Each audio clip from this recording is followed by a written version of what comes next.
In today's video, we're going to be using the unit circle to derive the sine and cos of theta. Sine and cos of theta are relations based on the unit circle here. So let's start off here. We're going to start off with this idea of what's called a terminal arm. And what the terminal arm is going to do, it's going to go around this unit circle. So the unit circle is a circle that has a radius of 1. And this terminal arm is going to be spinning around the unit circle. All right, so let's say we're in this quadrant here and the terminal arm ends here. We're going to say, we're going to define an angle theta. And theta is going to be measured from your positive x-axis. So your positive x-axis goes from the origin right to this point right here at the end of the unit circle, distance of 1 away. If the measure of theta, let's say we're going to measure this in degrees. If the measure of theta is positive, it will be going in the counterclockwise direction. And if the measure of theta is negative, we are going to put that in the clockwise direction. So this line segment here has a name, and it is called the terminal arm. And this is our angle theta. Now, on the terminal arm, we're going to define 2 points. Now, this point here is a very special point. This is a point on the unit circle coming from the terminal arm. What we're going to define this to be is the first coordinate is going to be my cos of theta, and the second coordinate is going to be my sine of theta. So notice the cos of theta is related to your angle theta here, and then the sine of theta is going to be related to my angle here as well. So what exactly is the cos of theta and sine of theta? Well, the cos of theta is measuring the distance to your y-axis. In addition to measuring the distance to your y-axis, it also measures the position. And by position, I mean if you're to the right of the y-axis, the cos will always be positive. And if you're to the left of the y-axis, your cosine will be negative.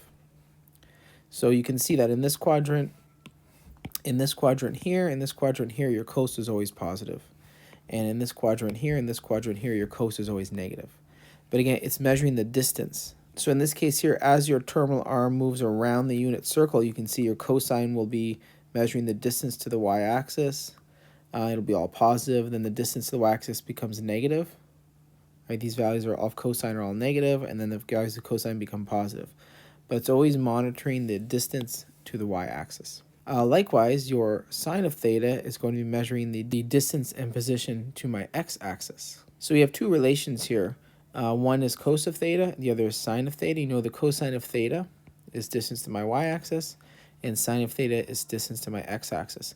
Notice here, as we move along the terminal arm, as the terminal arm moves around the unit circle, your sine of theta is positive.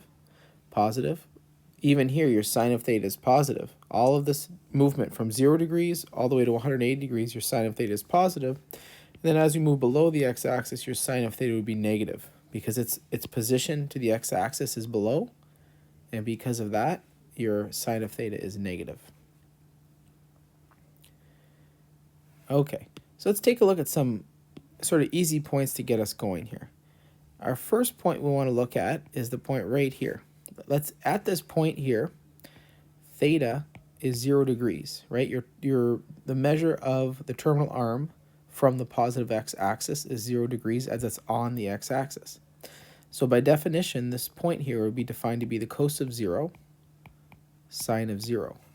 Which, just to remind you, again, this is what we're doing here, right? Any point on the terminal arm based on some angle theta is cos theta sine theta. Since my angle here is 0, this would be cos 0 sine 0. Well, we know this point. This is the point 1, 0.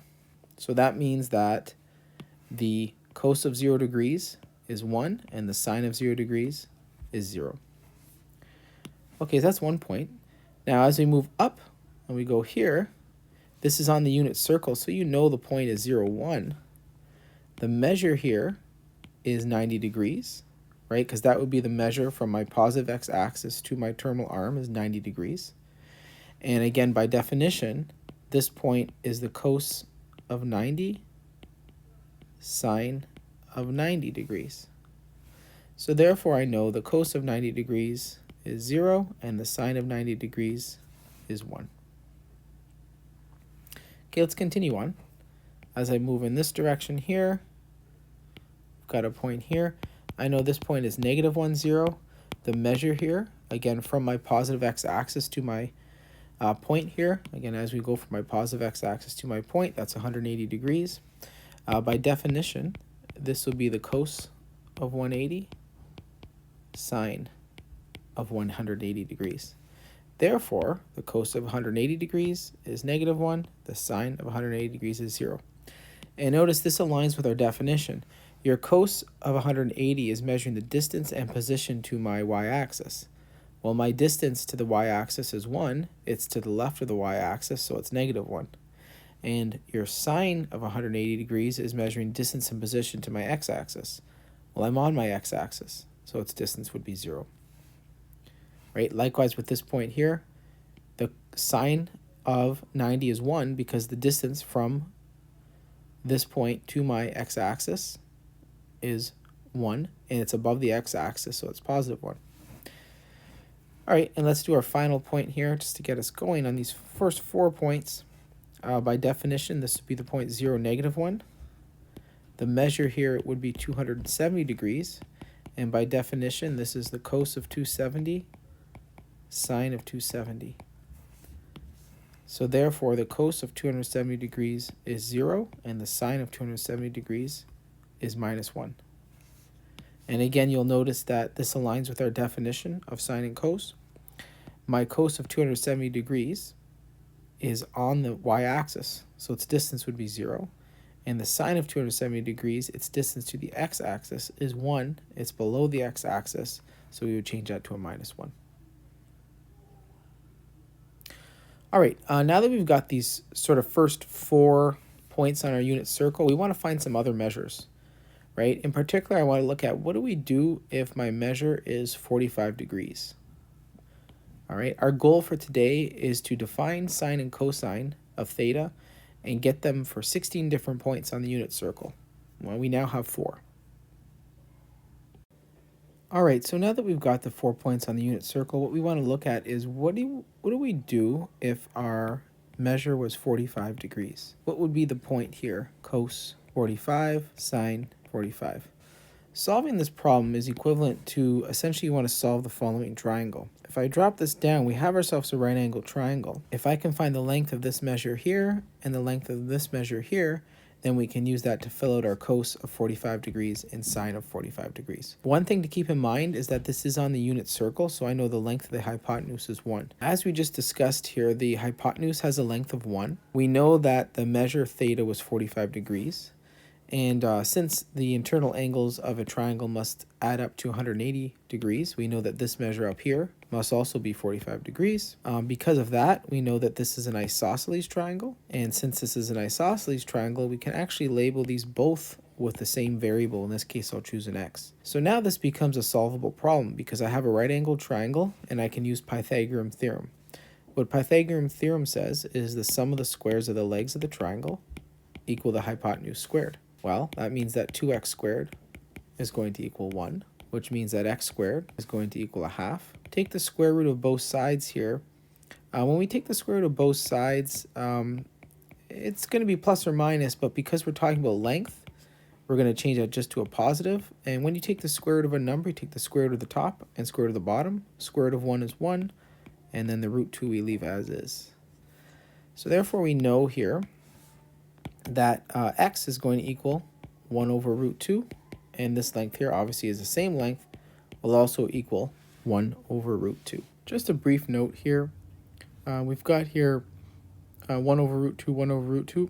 A lot of times what people will do is they'll actually rationalize the denominator by multiplying the top and bottom by root 2, and you notice what happens here is 1 times root 2 is root 2, and root 2 times root 2 is 2. So this actually can be rewritten and re-expressed as root 2 over 2. So you'll see this used interchangeably. Some textbooks will use 1 over root 2, and other textbooks will use root 2 over root 2 to signify the terminal arm at a measure of 45 degrees from the positive x-axis for cos and sine.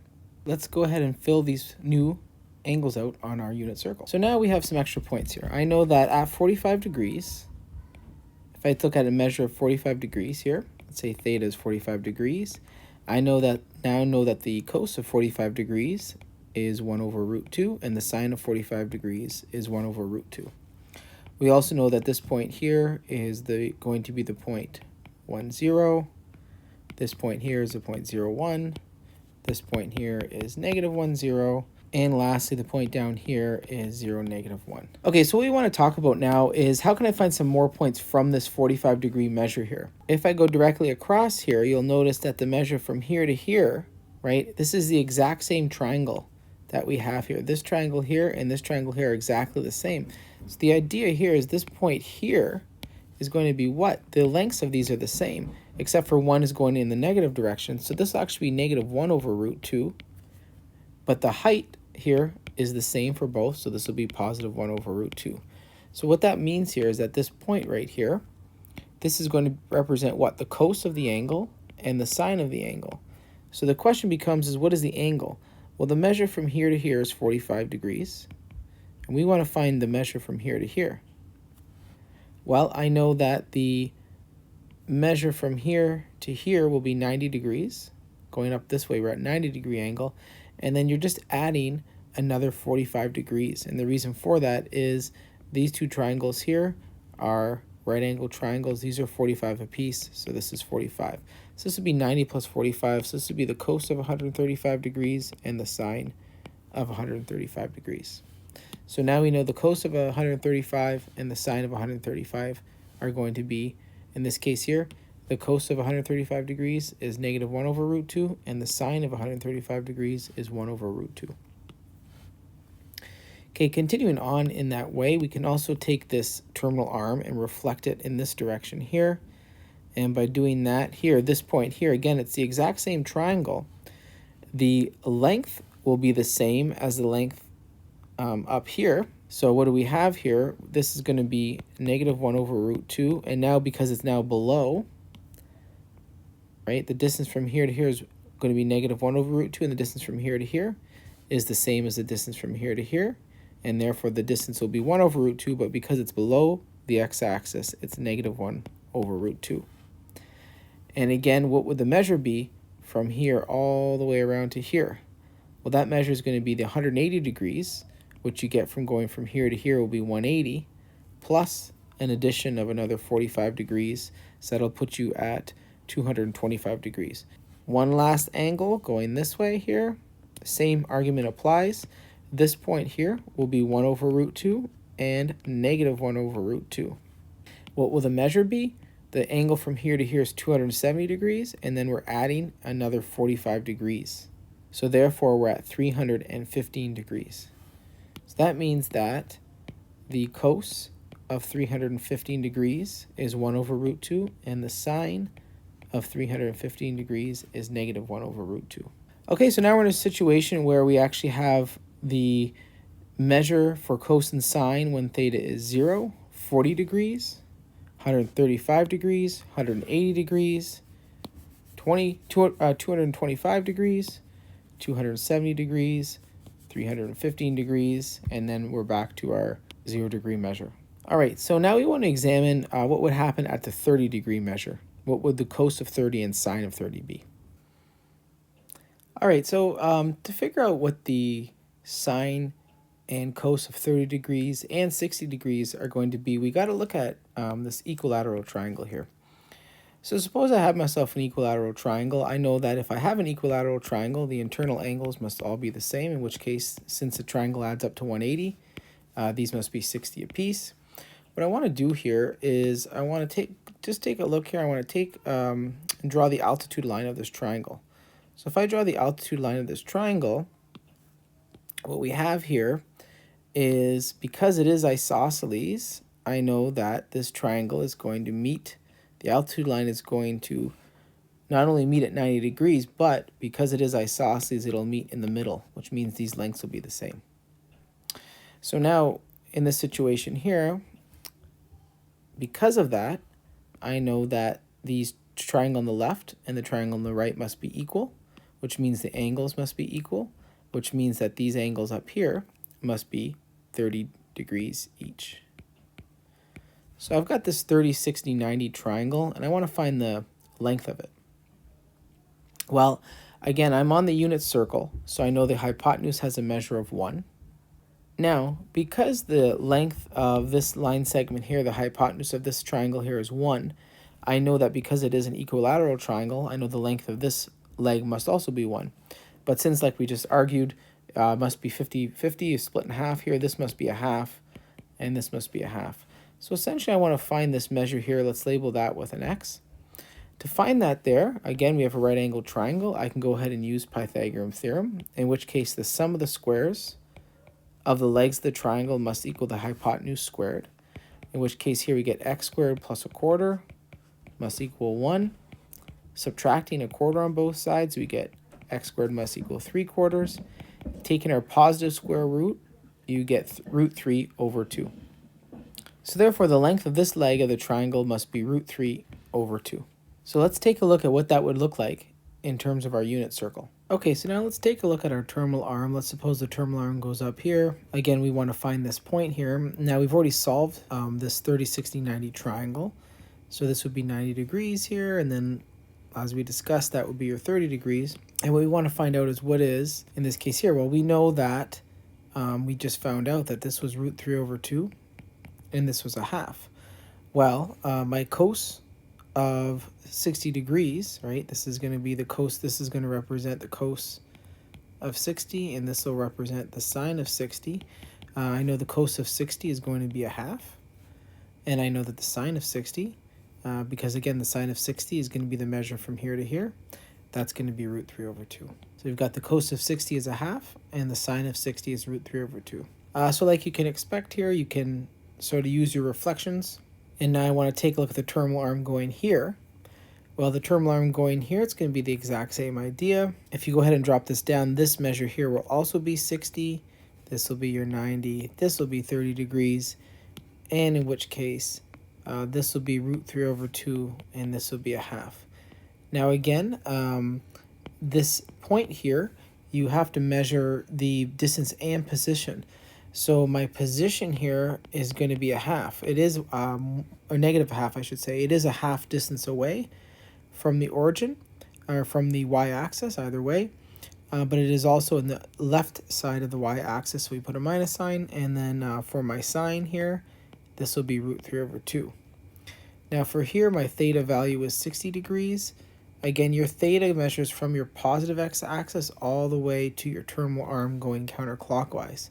So the measure from here all the way to here would be equal to the measure from here all the way around, which is 180 degrees, and then subtract off that 60 degrees, which would be a theta value of 120 degrees. So for this example here, these 2 points represent the cos of 120 degrees and the sine of 120 degrees. Okay, likewise, we can take a look at just using the fact that these lengths are equal and these share the same leg of the triangle here, the cos is going to be minus a half, and the sine is going to be negative root 3 over 2.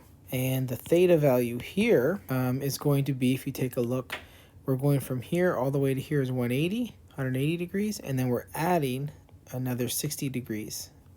So 180 plus 60 is going to give you theta value of 240 degrees. Okay, so we have theta at 60 degrees, theta at 120 degrees, theta at 240 degrees, and lastly, we're going to take a look here.